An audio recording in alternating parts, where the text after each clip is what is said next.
Menjadi bagian dari Kopassus adalah kebanggaan bagi setiap pasukan TNI AD. Pasalnya, untuk menjadi prajurit Kopassus bukanlah hal yang mudah.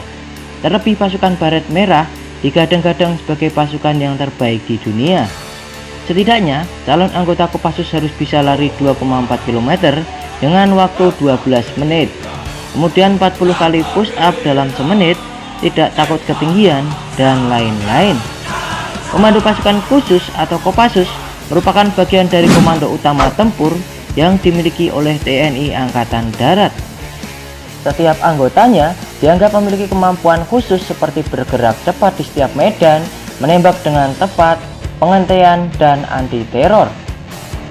Oleh karena itu, untuk menjadi pasukan khusus ini, tidaklah sembarangan orang bisa masuk dalam pasukan khusus. Harus melalui serangkaian tes agar bisa lolos menjadi anggota Kopassus. Lalu, apa saja syaratnya untuk bergabung menjadi anggota Kopassus? Berikut ini cara menjadi Kopassus.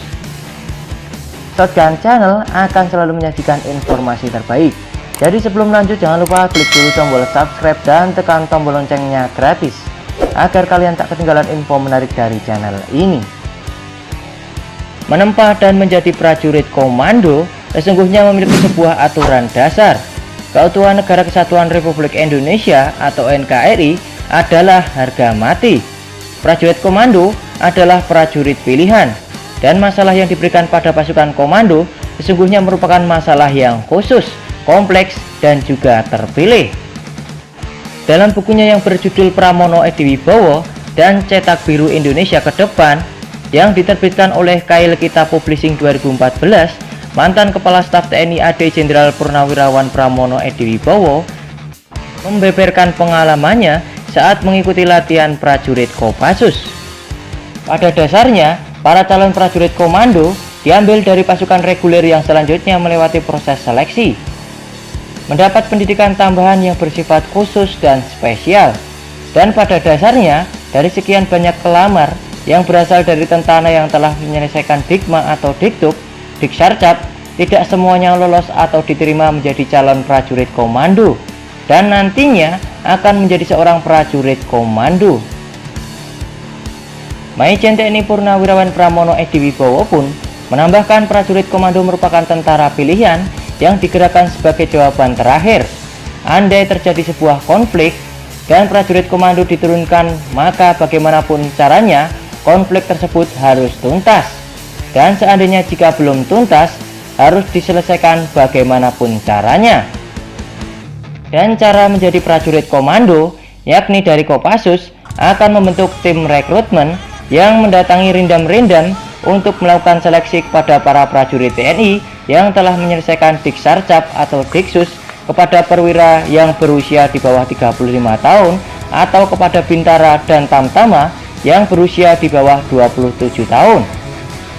Kegiatan rekrutmen tersebut dikenal dengan istilah werving, yang terdiri dari serangkaian tes kesehatan, fisik, akademis, dan psikologi.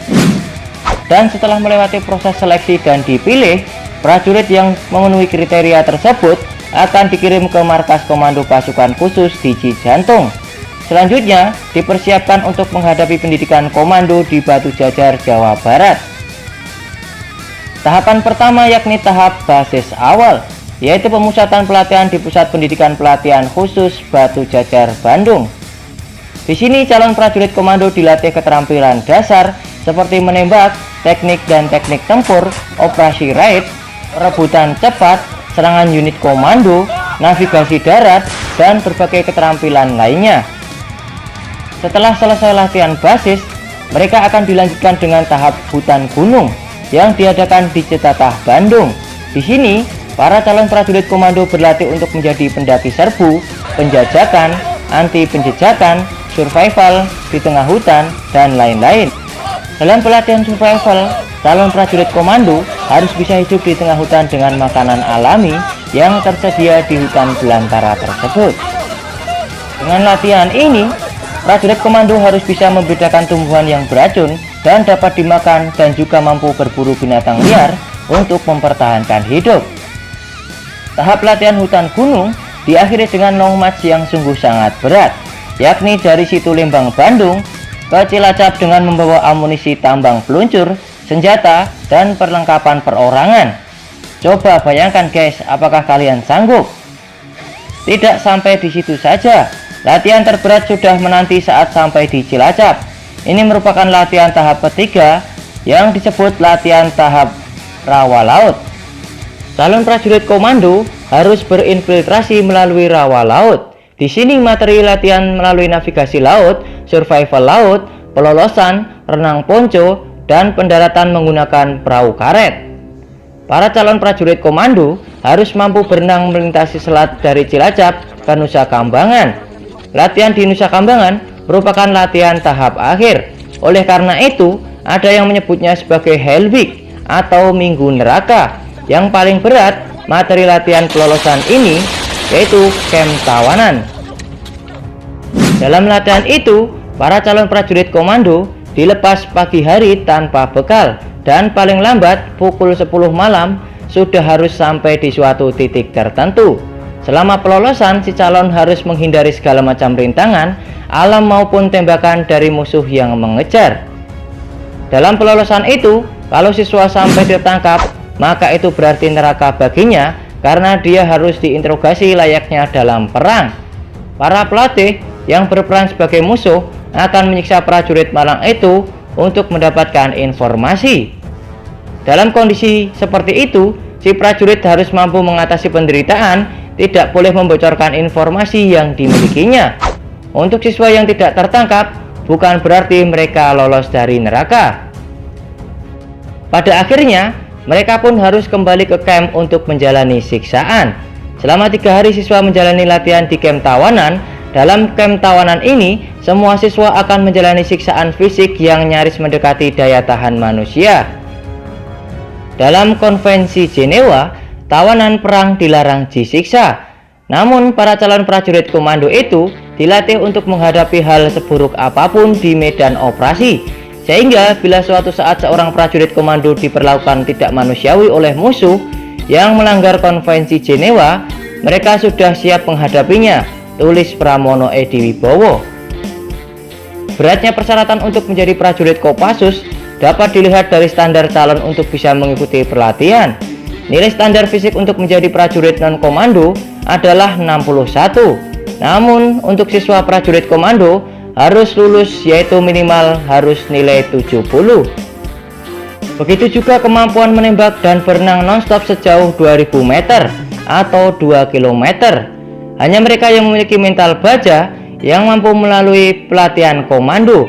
Peserta yang gagal akan dikembalikan ke kesatuan awal untuk kembali bertugas seperti prajurit biasa. Dan yang menjadi salah satu faktor terpenting, yakni seorang prajurit tersebut haruslah memiliki minat untuk menjadi seorang prajurit komando. Mayor Parno mengungkapkan meskipun seorang prajurit tersebut memiliki kemampuan dan memenuhi kriteria sebagai seorang prajurit komando, namun jika tidak memiliki minat maka akan percuma, dan jika dipaksakan akan sangat menyusahkan. Dari pernyataan yang dilakukan dengan beberapa prajurit komando, ternyata motivasi utama mereka adalah kebanggaan menjadi tentara khusus, yaitu tentara yang lebih dari tentara lainnya, lebih berat latihannya, lebih ketat seleksinya, hingga lebih besar tantangannya. Itulah yang mereka cari. Dan tentu saja motivasi mendasar adalah mengabdi kepada tanah air, namun mengabdi dengan cara khusus adalah kebanggaan. NKRI harga mati, salam komando.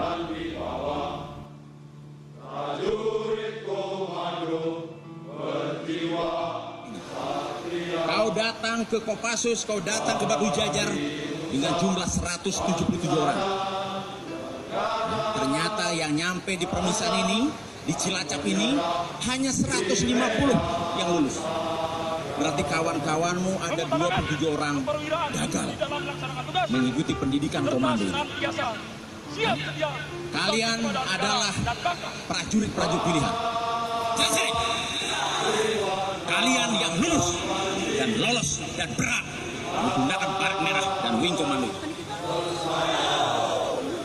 Itu saya minta kau jaga harga diri, kebanggaan kau sebagai prajurit Kopassus.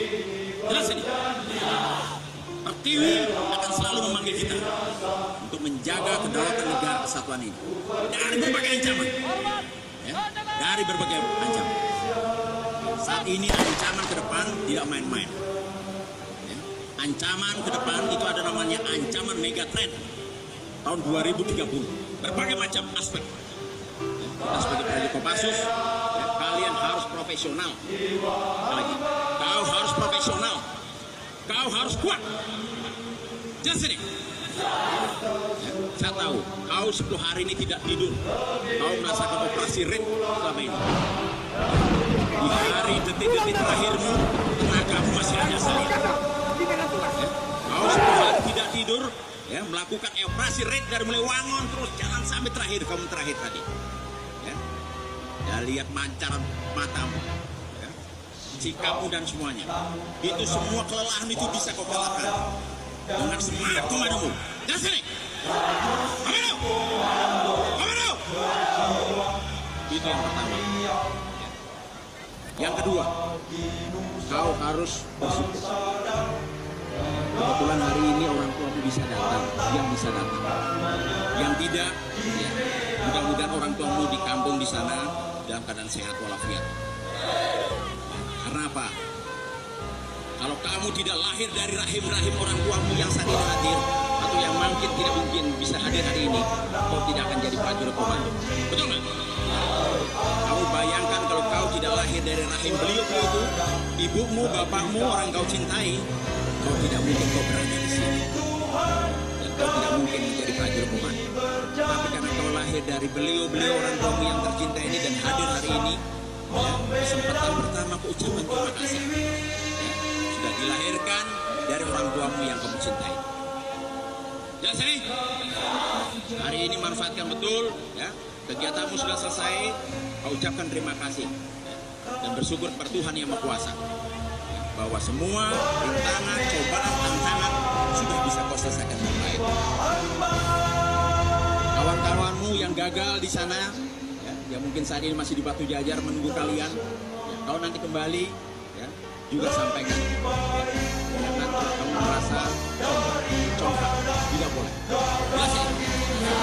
Dia mungkin gagal karena sesuatu kesehatan, dia mungkin gagal karena dia fisiknya kurang siap, sehingga dia tidak nyampe di sini. Kau melakukan long march perjalanan hampir 500